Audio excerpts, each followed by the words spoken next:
ఆంధ్రప్రదేశ్ కూడా ఈ యూరియా కొరుతుంది.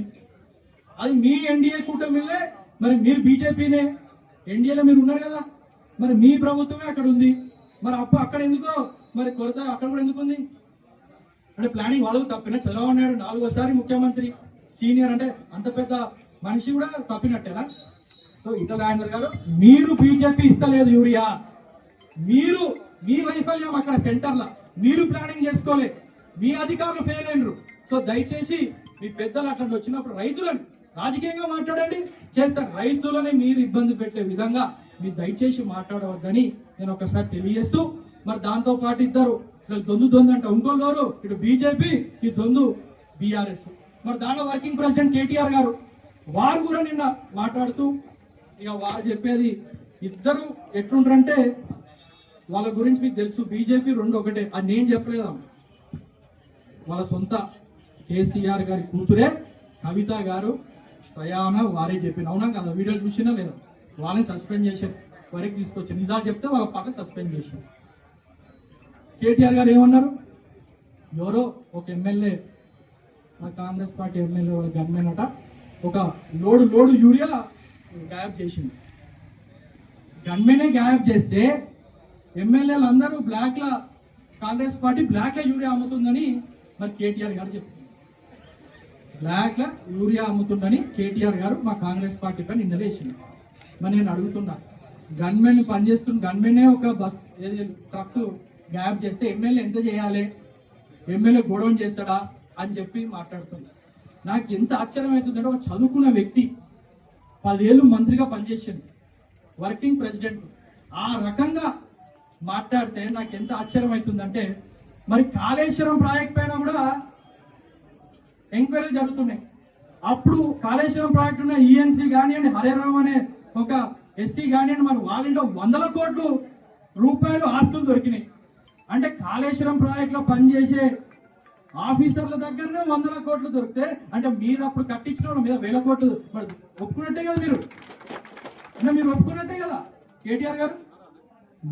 మీరు ఇప్పుడు మా గన్మెన్ యూరియా తీసుకుపోయిండి అని మీరు ఆరోపణలు చేసి మా ఎమ్మెల్యే ఇంత కాంగ్రెస్ పార్టీ ఎమ్మెల్యే ఇది తీసుకుని మీరు అంటున్నప్పుడు, మరి మీ కాళేశ్వరం అధికారులు వాళ్ళు సోదాలు చేస్తే మీరు కట్టించిన కాళేశ్వరంని దానే 100 కోట్ల అవినీతి ఉందని చెప్పి అధికారులు ప్రూవ్ చేస్తే, మరి అప్పుడు మీరు 1000 కోట్లు మరి లక్షల కోట్లు తిన్నట్టు మీరు ఒప్పుకున్నట్టు కదా. మరి అందుకే ఇట్లాంటి మాటలు మాడకండి కేటీఆర్ గారు.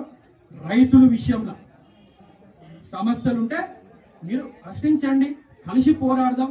మీరు ప్రశ్నించండి. సెంటర్ని ఎందుకో బీజేపీని అడుగుతలేరు, ఇద్దరు ఒకటే అన్న. బీజేపీని అడిగిన వాళ్ళే కదా ఇచ్చేది. మీరు మంత్రి ఉన్నప్పుడు, మీరు పార్టీ మీ బీఆర్ఎస్ ఉన్నప్పుడు కూడా యూరియా ఎక్కడి నుంచి వచ్చిందండి? మీరు ఉత్పత్తి చేసింది తెలంగాణలో, సెంటర్ నుంచే కదా వచ్చింది. ఎందుకు ఇప్పుడు విషపూరిత ప్రచారం రైతుల పైన మీరు దుగుతున్నారు? ఈ మధ్య నాకు తెలుసు ఒక కారణం అనుకుంటున్నా, ఈ మధ్య మన ఎమ్మెల్యే బాగా వెంట తిరుగుతున్నారు. ఎవరు? కౌశిక్ రెడ్డి. ఆ గాలి సోకినట్టుంది కేటీఆర్ గారు కూడా పాపం. ఇతను ఇష్టం ఏం తలా తోక లేకుండా మావాడు మాట్లాడతాడు. మీకు తెలిసిందే మన ఎమ్మెల్యే ఎట్లా మాట్లాడతాడు. అది కూడా కేటీఆర్ గారికి ఆ గాలి సోకినట్టుంది. అతను కూడా ఇష్టం వచ్చినట్టు పాప ఆలోచన లేకుండా, అవగాహన లేకుండా వారు మాట్లాడుతుంటే నేను కాదు ఆశ్చర్యపోయేది, అందరూ యువకులు కూడా అరే ఇట్లా మాట్లాడుతున్నాడు, ఒక ఐటీ మంత్రి బాగా మాట్లాడతాడు, ఇట్లా పిచ్చిగా మాట్లాడుతుంది ఏమైంది అని చెప్పి నేను చెప్పినాక మావాడు వెంబడి తిరుగుతున్నట్టు గాలి సోకినట్టుంది పాపం. ఇక వదిలేసేయి. మనం ఇవన్నీ కాదు. ప్రజాప్రభుత్వం రేవంత్ రెడ్డి గారు, మనం కష్టం వచ్చినా ఎవరు ఎన్నన్నా నిజాలు మాట్లాడుకుంటూ పోతున్నాం. అవునాగా? నిజాలు మాట్లాడుకుంటా ముందుకు పోతున్నాం. ఆదాయం ఇంత, ఖర్చు ఇంత, జీతాలు ఇంత, ఇంత మనకు రావాలి, చిన్నపిల్లలు లెక్కేసినట్టు చెప్పి మన ముందుకు. ఎందుకు చెప్తున్నాడు? అందరికీ తెలియాలి ముందు మన రాష్ట్రం ఏంది, మనం ఇచ్చే అప్పులు కుప్ప. సంవత్సరానికి అప్పుడు వాళ్ళు 6000 కోట్లు ముందు, మన 2014 ముందు సంవత్సరానికి 6000 కోట్ల మిత్తి కట్టేటోళ్ళం మనం. ఇప్పుడు నెలకి 6000 కోట్లు మిత్తి కడుతుంది. అది డిఫరెన్స్. అంత అప్పులు చేసిపోయింది. మరి పోయినప్పుడు మరి ఈ సంగతి మరి ఇవన్నీ అని మన ఒక ముఖ్యమంత్రి రాష్ట్రంలో పెద్ద దిక్కు చెప్పాలా వద్దా? ఒక్కొక్కటి అయినా ఇన్ని చెప్పుకుంటా అని చేసుకుంటా పోతుందా లేదు? సో దయచేసి మిత్రులారా అందరూ ఆలోచించాలి. మనం కూడా ఏవైతే ఉన్నాయో 6 గ్యారెంటీలు చేసుకుంటా పోతున్నాం. రానున్న రోజుల్లో ఒక్కొక్కటిగా చేసుకుంటా కూడా మా 6 గ్యారెంటీ నెరవేర్చుకుంటూ రైతులను చూసుకుంటూ రైతులను మంచిగా చూసుకుందే కాంగ్రెస్ పార్టీ కదా. ఉచిత కరెంటు స్టార్ట్ చేసింది ఎవరు? కాంగ్రెస్ పార్టీనా కాదా? 100 అంబులెన్స్ స్టార్ట్ చేసింది ఎవరు? కాంగ్రెస్ పార్టీనా కాదా? ఇవన్నీ ఎవరు స్టార్ట్ చేసిండ్రు? 100 రోజుల పని సెంట్రల్ గవర్నమెంట్ ఎవరు స్టార్ట్ చేసిండ్రు? కాంగ్రెస్ పార్టీ కాదా అని అడుగుతున్నా. ఇవన్నీ ఆధార్ తీసుకొచ్చింది ఎవరు? Congress party. So Congress party లేని పునాదులు వేసింది మన దేశానికి కాంగ్రెస్ పార్టీ. ఇప్పుడు సెల్ ఫోన్ మన రికార్డింగ్లు, ఇప్పుడు మనం తిరిగే బైక్లు, స్కూటర్లు, వేరే ఫారెన్ కార్లో మనం తిరుగుతున్నామంటే మరి దీనికి కాంగ్రెస్ పార్టీ ఆ రోజు పెద్దలు పివి నరసింహారావు గారు కానివ్వండి, మన్మోహన్ సింగ్ గారు కానివ్వండి, దాని ముందు ఈ ఐటీ టెక్నాలజీ ముందు రాజీవ్ గాంధీ గారు కానివ్వండి తీసుకొచ్చిందే కదా అని నేను అడుగుతున్నాను. సో ఈ రకంగా కాంగ్రెస్ పార్టీ ముందుకు పోతే ఎవరెన్ని మాట్లాడుకున్నా ఎవరెన్ని చేసినా ఇవన్నీ కాంగ్రెస్ పార్టీ పట్టించుకోదు. కాంగ్రెస్ పార్టీ పట్టించుకునేది ఒకటే, అది ప్రజా సంక్షేమం, ప్రజల అభివృద్ధి కోరుకుంటుందని తెలియజేస్తూ రానున్న రోజుల్లో హుజరాబాద్ నియోజకవర్గానికి మేము ముఖ్యమంత్రి గారికి పలు ఈ సంక్షేమ పథకాలు కాక అనేక రకమైన డెవలప్మెంట్ కార్యక్రమాలు మనం శంకుస్థాపన చేసుకున్నాం, ముందుకు పోతున్నాం. రానున్న రోజులు హుజరాబాద్ నియోజకవర్గానికి మీరు నమ్మరు, ఇన్నేళ్ళు మంత్రున్నా ఎవరున్నా ఒక ఐటీఐ కాలేజ్ లేదు, ఒక పాలిటెక్నిక్ కాలేజ్ లేదు, ఒక మంచి ఇంజనీరింగ్ కాలేజ్ లేదు మన హుజరాబాద్ నియోజకవర్గానికి. కానీ ఇప్పుడు ప్రజాప్రభుత్వం వచ్చిన తర్వాత నేను ముఖ్యమంత్రి గారిని రిక్వెస్ట్ చేసి మన నియోజకవర్గానికి ఒక ఐటీఐ కాలేజ్ మంజూరు చేయించుకున్నాం. ఇప్పుడు అప్పుడు ఐటీ అనేటోళ్ళు ఇప్పుడు దాన్ని ఏటీసీ అంటారు, అడ్వాన్స్ టెక్నికల్ సెంటర్స్ అని. సో వాటిని మనం మంజూరు అతి త్వరలో బిల్డింగ్ కోసం ఇక్కడ చూస్తున్నాం. బిల్డింగ్ వచ్చిన తర్వాత దాన్ని కూడా మనం ప్రారంభించుకుంటాం.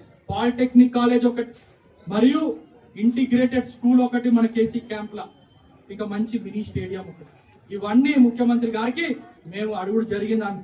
ఎమ్మెల్యేలు మంత్రుల కాన్స్టిట్యున్సీలు కాదన్నా, మా కాన్స్టిట్యున్సీలో కూడా మా హుజరాబాద్ 2 పట్టణాలు ఉన్నాయి, 2 మున్సిపాలిటీలు ఉన్నాయి. చైతన్యవంత మన నియోజకవర్గం మాది, మా సెంటర్లు ఉంటుంది హుజరాబాద్ కరీంనగర్ కి. ఇక్కడ సీడ్ వ్యాపారస్తులు ఎక్కువ, చాలా మంది వేరే నియోజకవర్గాల ప్రాంతాల నుంచి వచ్చిపోతుండే జమ్మికుంట మార్కెట్ కి.